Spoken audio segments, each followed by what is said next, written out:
Сәлеметсіздер ме, құрметті әріптестер? Естіп тұрсыздар ғой, естіліп тұр ғой бәрі.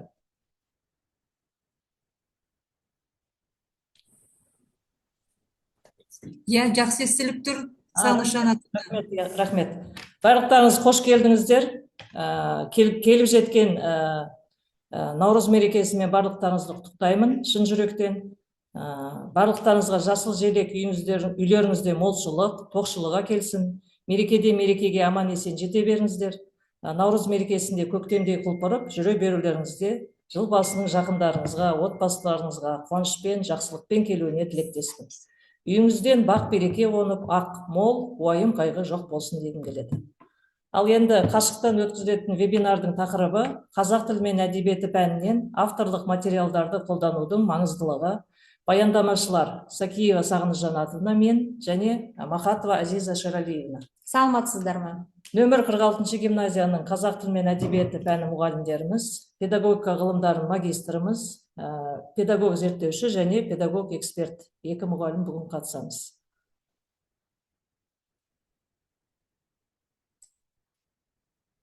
Сегізінші сыныпқа арналған қазақ тілінен арнайы курс бағдарламасы төмендегі бөлімдерден тұрады.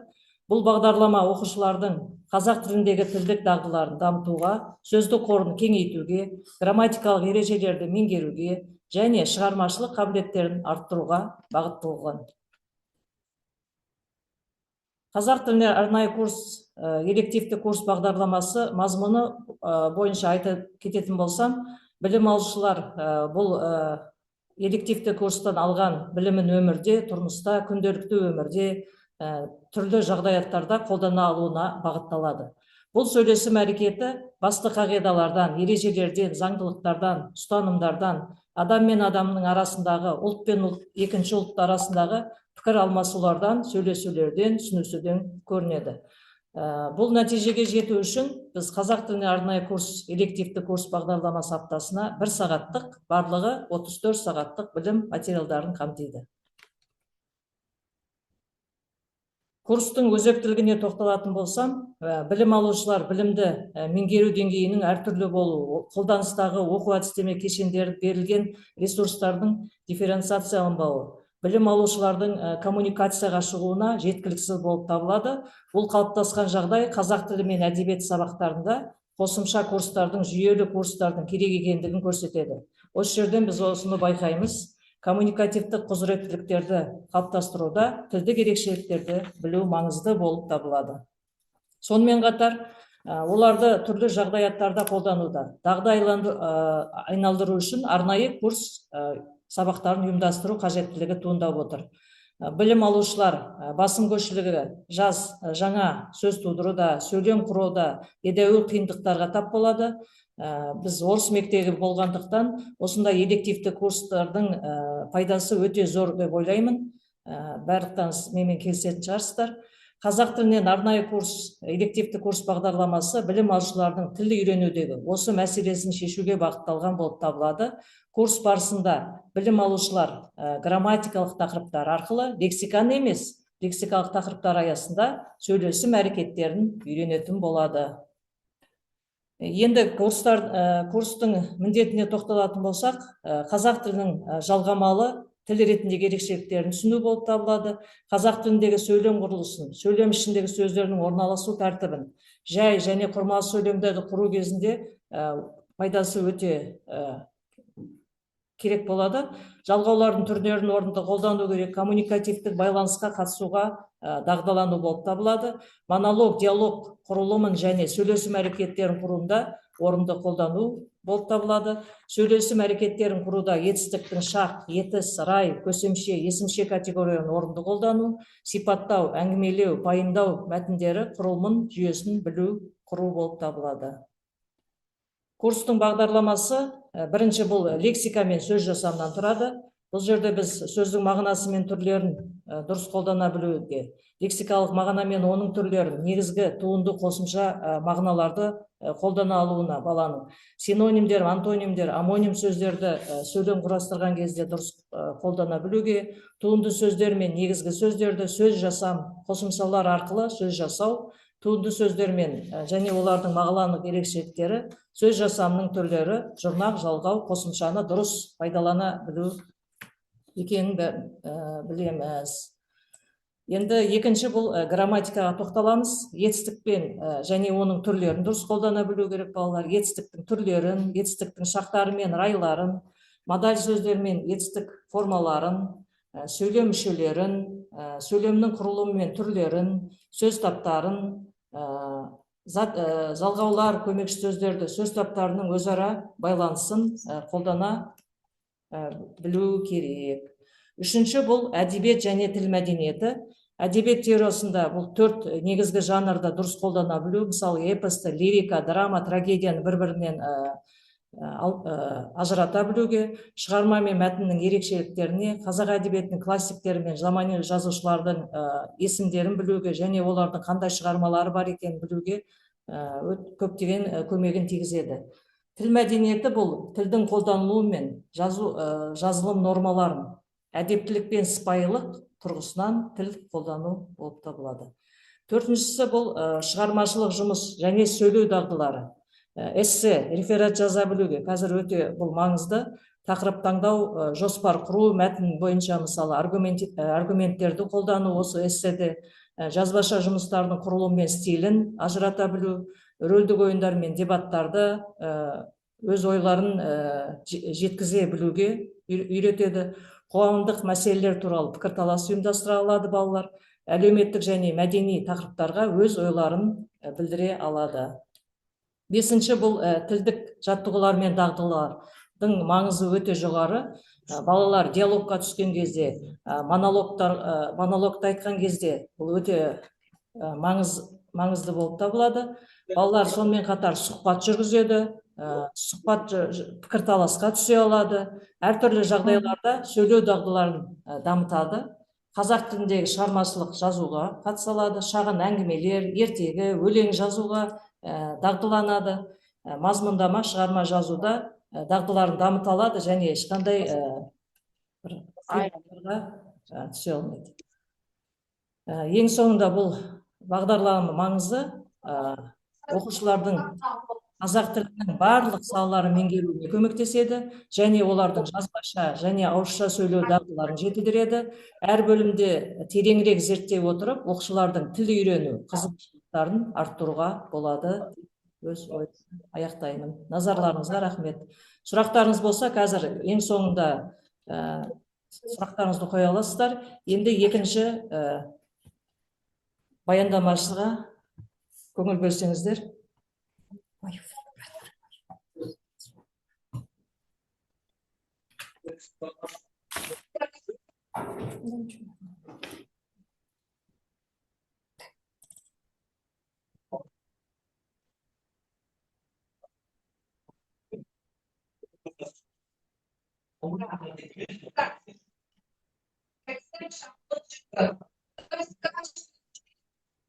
Қазір 1 минут уақыт.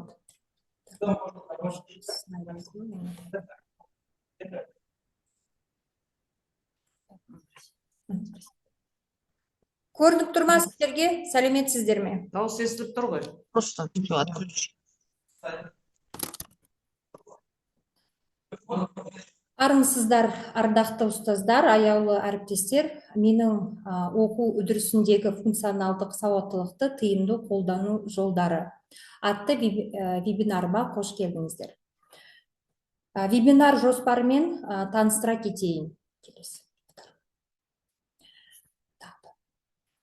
Бірінші бөлімде функционалдық сауаттылық туралы түсінік беремін. Екінші кезеңде қазақ тілі сабағында оқушылардың функционалдық сауатын ашу жолдары туралы сөз қозғаймыз. Үшінші бөлімде өз тәжірибемде жиі қолданатын функционалдық сауаттылықты қалыптастыратын әдіс тәсілдермен бөлісемін. Ал соңғы бөлімде функционалдық сауаттылық бойынша тапсырма үлгілерімен көрсетемін. 21 ғасырда білім беру жүйесі түбегейлі өзгеріске ұшырады. Экономика мен жаңа технологиялардың дамуы білім беру жүйесіне де айтарлықтар әсер етті. Қазіргі білім беру жүйесі пассивті, активті білім беру әдістерінен алыстап, интерактивті әдістер жолына түсті.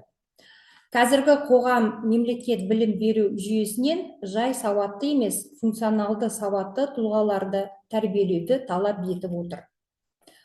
Ыбырай Алтынсарин атындағы Ұлттық білім академиясының анықтамасы бойынша, функционалдық сауаттылық адамның сыртқы ортамен қарым-қатынасқа кіру қабілеттілігі және аса тез бейімделуі мен жұмыс істеуі. Әдіскер ғалымдар функционалды сауаттылықты қалыптастырудың 4 кезеңінен айқындайды. Бірінші, білім беру жүйесін қалыптастыру. Екінші, дағдылар жүйесін қалыптастыру. Үшінші, білімдер мен дағдыларды өмірге қолдану. Ал төртіншісі, ол білімдер мен дағдыларды түрлі мәселелерді шешуге пайдалану. Функционалдық сауаттылықтың қарапайым, яғни минималды сауаттылықтан айырмашылығы мынада. Сауаттылық дегеніміз оқу, жазу, санау және құжаттармен жұмыс жасай алу дағдылары. Минималды сауаттылық дегеніміз қарапайым хабарламаларды оқу және жазу дағдылары. Функционалдық сауаттылық дегеніміз адам өзінен оқу және жазу дағдыларын әлеуметтік ортада қарым-қатынас жасауда қолдана білу қабілеті. Яғни, адамға өзін қоршаған әлеуметтік ортамен қарым-қатынасқа түсуге мүмкіндік беретін және сол ортаға барынша тез әрі жайлылықпен бейімделуіне жағдай туғыза алатын сауаттылық деңгейі. Түйінде айтқанда, функционалдық сауаттылық оқушыға болашақ өміріне тікелей қатысы бар білім беруді көздейді. Қазіргі кезде қолданылып жүрген оқушылардың оқу жетістіктерін бағалау жөніндегі PISA халықаралық бағдарламасының мақсаты математика, оқу және жаралыстану саласында 15 жастағы оқушылардың функционалдық сауаттылығын бағалай болып табылады. Өкінішке қарай, PISA бағдарламасы бойынша Қазақстанның нәтижесі көңіл көншітпейді. Оқу сауаттылығы бойынша Қазақстан 81 мемлекеттің ішінде 61-ші орынды иеленген. Бұл Қазақстан мектептерінде функционалдық сауаттылық деңгейін төмен деген тұрғыдан хабар береді.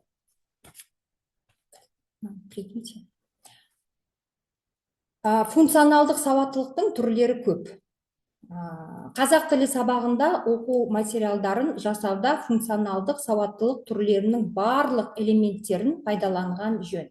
Мәселен, ескі білім беру жүйесінде қазақ тілі пәнінде оқылатын мәтіндердің басым бөлігі әдеби кітаптар мен газет журналдардан ғана алынғанын баршамызға мәлім. Жаңа білім беру жүйесінде мәтіндер өмірдің барлық салаларын тегін қамтамауы тиіс. Яғни, оқушының болашақ өміріне қажет барлық сала мәтіндері оқу материалдарын көрініс табуы шарт. Қазіргі қазақ тілі пәні мұғалімнің басты міндеті филолог дайындау емес. Қоғамның барлық саласында сауатты сөйлеп, жазып, пікір білдіретін тілдік тұлға дайындау екенін естеріңізге сала кетейін. Сондықтан қазақ тілі сабақтарында функционалдық сауаттылықтың өзге түрлерімен байланыстыра оқыту аса маңызды. Енді екінші мәселеге өтсек, қазақ тілі сабағында оқушылардың функционалдық сауатын қалай ашамыз? Қазақ тілі сабағында функционалдық сауаттылық білім беру дағдыларының барлық деңгейінде білесіздер, тыңдалым, айтылым, оқылым, жазылым мен әдеби тілдік нормалар жүзеге асырылу керек. Оқу материалдары, тапсырмалар нақты функционалдық қажеттіліктерге негізделуі керек. Функционалдық қажеттілік бұл адамның күнделікті өмірде, жұмыста немесе қоғамда белгілі бір міндеттерді орындау үшін қажет болатынын дағдылар мен құралдар.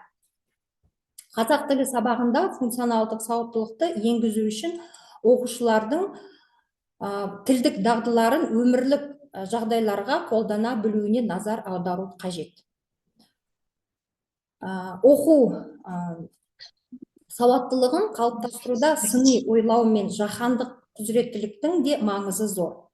Білім алушы мәтін мазмұнын меңгеріп қана қоймай, оған талдау жасап, сыни тұрғыдан бағалауы алу шарт. Оқу сауаттылығының негізгі аспектілерін атап шығайын. Мәтінді оқу және түсіну, ақпаратты талдау және синтездеу, сындарлы ойлау, білімді қолдану. Енді вебинарымыздың негізгі бөліміне өтеміз. Қазақ тілі сабағында қандай әдістер арқылы функционалдық сауаттылықты қалыптастырамыз? Сіздерге өзімнің практикамнан жиі қолданатын әдістерді көрсетемін.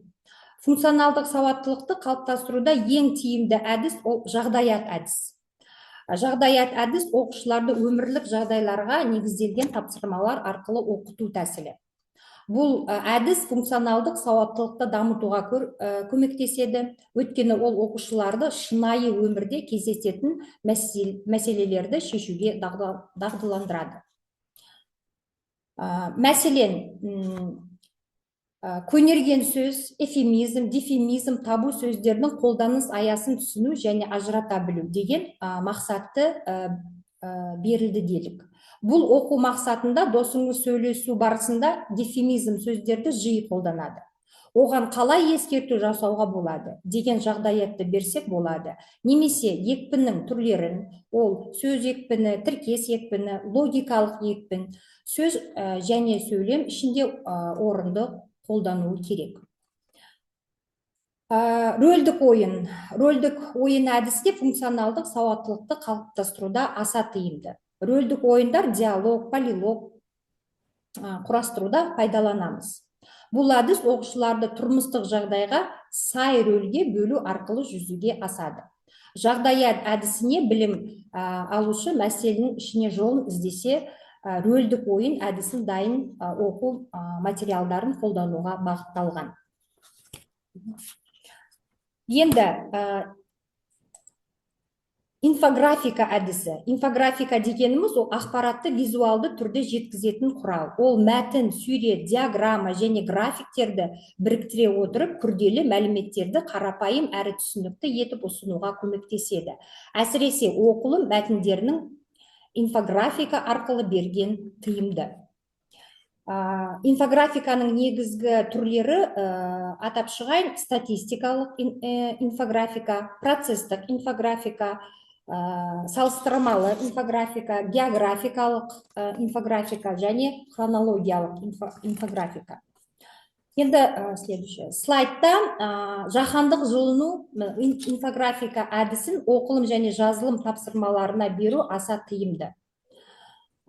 Инфографика жаңа слайдта жаһандық жылыну және Шығыс Қазақстан облысының көрікті жерлері бойынша жасалған инфографикалық берілген. Жазылым тапсырмасында керісінше мәліметтер негізінде жарнама парағын, суретті, карта жаса деген секілді тапсырма берсек болады. Енді әдіс оқушылардың оқылым, жазылым, тіпті айтылым дағдыларын шыңдауда тиімді деп есептеймін. Мысал келтірсем, енді қараңыз, мен өз сабақтарында редакция алқасы әдісін өте жиі қолданамын. Бұл әдіс оқушыларды бірнеше топқа бөліп аламын да, әр топтың мүшелері белгісі бір журналистик қызметін алады. Ол қызметтер редактор, процесті бақылап, іздену әрекеттерін реттейді, корреспондент, сынып ішінде жасырылған мәліметтерді іздеп тауып, қажет ақпараттарды топқа әкеледі. Репортер сұрақ мазмұнына байланысты фотосуреттерді саралап табады, және тілші ақпараттарды өңдеп газет бетін жасайды. Газет бетін онлайн режимде Poster Mail деген платформасын мен қолданамын, соны жасаймын. Әдісте оқылым жазылып, дағдылар толық қамтылады. Бұл жерде өте жаңағы мен тағы да өзімнің жаңағы практикамда қолданатын платформалар Кюзиста бар. Кюзисті жаңағы модуль бойынша тапсырмалар жасаймын, сонымен бекітемін сол модульді. Вервол деген бар, ол да ол жерде тек қана тест, например, кешіресіз, мысалы кюзиста тест бойынша жасауға болады, ал вертволда ол жаңағы ол жерде ребус ретінде, кроссворд ретінде, мәтін ретінде жасауға болады. Так, енді мысалы қазақ халқының мысалы әдет ғұрпындары мен салт дәстүрлері, наурыз, морфология. Сабақтың тақырыбы қазақтың ұлттық тағамдары. Мәтіндегі орфографиялық және пунктуациялық қатерлерді сөздерге емле ережелеріне сүйеніп түзету, редакциялау. Бұл тапсырмаға мен сайтты emle.kz сайтын пайдаланып, сол орфографиялық қателерді түзетуге болады. Келесі сабақты алайық. Тарихи тұлғалар, лексика. Сабақтың тақырыбы Бөкейхан, ұлт көсемі. Бұл сабақтың мақсаты жанрлық және стильдік ерекшеліктеріне сай құрылымын сақтай отырып, өмірбаян құрастыру жазу. Тапсырманы түйіндемедегі мәліметтерді пайдаланып, Бөкейханның өмірбаянын жазыңыз дейді. Бұл тапсырманы орындау арқылы оқушылар түйіндемеге, яғни резюме туралы да жалпы түсінік қалыптастырады. Мен түйіндемені әдетте cvtoolspro.com деген платформасын қолданамын. Бұл жаңағы жасанды интеллект деген бар ғой қазір ең танымал. Сол платформаны балдарға көрсетіп үйретемін. Су тіршілік көзі Қазақстандағы келесі жаңағы мысал, су тіршілік көзі Қазақстандағы өзен көлдер морфология. Сабақтың тақырыбы судың да сұрауы бар. Мәтінде негізгі және қосымша детальді ақпаратты анықтау, түсіндіру. Су құтысы қаптамасындағы мәліметтерді оқып, негізгі қосымша детальді ақпараттарды тауып, кестеге түсіріп, қарапайым су құтысындағы мәліметтерді оқып, өңдеп тапсырманы орындайды. Енді құрметті әріптестер, мен өз тәжірибемді функционалдық сауаттылықты қалыптастыруға бағытталған әдіс тәсілдермен тапсырма жаса үлгісімен және платформасымен бөлістім. Уақыт бөліп тыңдағандарыңызға мыңда бір алғыс. Рахмет назарларыңызға. Сұрақтарыңыз болса, сауалдарыңыз болса, тілектеріңіз болса, айта кетіңіздер. Бір 3 минут уақыт қалды.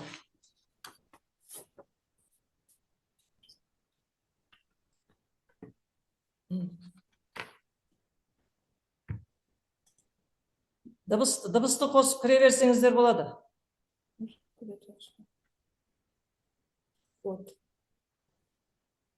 Құрметті әріптестер, Гүлзакира ханым, сіздің тілегіңіз. Дауысыңызды қосыңыз, дауыс қосылмаған. Дауыс. Дыбыс тұрған жерді қосып жеріңіз. Естіліп жатыр ма? Естілді. Саламатсыздар ма? Бүгін енді сәл мен кеш кіріп қалдым. Бүгін енді Наурызға байланысты кешірім сұраймын, бірақ тілейтінім қаладан екеніңіз, қай мектептен екеніңіз айтып кетсеңіз. Шымкент қаласы 12-ші мектеп, Максим Горький атындағы орта мектеп. Қош келдіңіз. Нұрпейісова Гүлзахира Бексұлтанқызы, қазақ тілі мен әдебиет пән мұғалімімін. Не айтам, бәрі жақсы, керемет, еңбектеріңізге табыс тілеймін.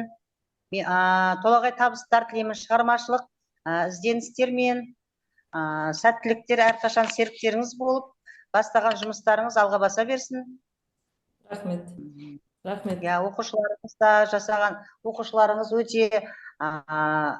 Оқушыларыңыз өте білімді болсын. Тек биік белестерден көрінсін оқушыларыңыз, шәкірттеріңіз. Рахмет. Өздеріңіз үстінде болыңыздар.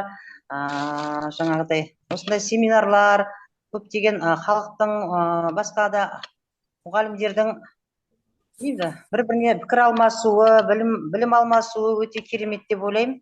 Сондықтан да шаршамаңыздар. Тек қана сәттілік тілеймін. Тек қана алға баса берсін. Рахмет. Шығармашылық Уақытымыз шектеулі, тағы да сөйлеймін дейсіздер болсаңыздар, сөйлеп өтсеңіздер болады.